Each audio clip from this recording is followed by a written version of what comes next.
வணக்கம் ஃப்ரெண்ட்ஸ். இப்போ வந்து நம்ம லில்லி பிளான்ட்டு, தாமரை பிளான்ட்டுக்குள்ளேலாம் வந்து ஒரு பாசம் இருக்கும். அதை எப்படி க்ளீன் பண்ணுறதுன்னு பார்ப்போம்.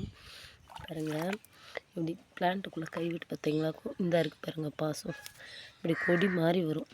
இந்த பாசம் வந்து படராமல் இருக்கிறது ரொம்ப நல்லதுங்க. அதை அப்படி கை வச்சு இழுத்துட்டே இருந்தமாக்கும் வந்துடும். அதை வந்துருச்சு பாருங்கள். இப்படி கை வச்சு க்ளீன் பண்ணமாக்கும் இந்த டப்புக்குள்ளே சுற்றி பார்த்தமாக்கும் இப்படி விரல் வச்சு சுற்றினாலும் இந்த வந்துருச்சு பாருங்கள். இப்படி வந்துடும். இதுக்கு இது இன்னொரு டப்பு.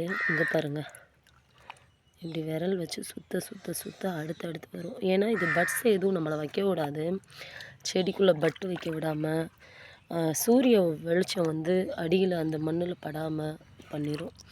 அப்போ பட்டு வந்து நம்மளுக்கு வைக்கிறதுக்கு லேட் ஆகும். தேவையற்ற லீஃப் இதெல்லாம் இருக்கிறப்ப, இதெல்லாம் பழைய லீஃபு, புது லீஃப்லாம் இருக்குது. இந்த பாருங்க, புது லீஃப் வந்துட்டுருக்கு. இதெல்லாம் புது லீஃப் விட்டுட்டு பழைய லீஃபை ஃபுல்லாக நான் கட் பண்ணி பிச்சு எடுத்துடுறேன்.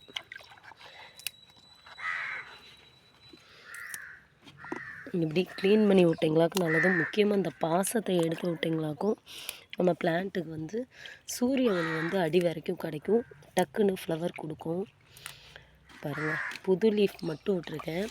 பழைய லீஃபு ப்ளஸ் அந்த பாசம்லாம் எதுவும் இல்லை, எடுத்துட்டேன்.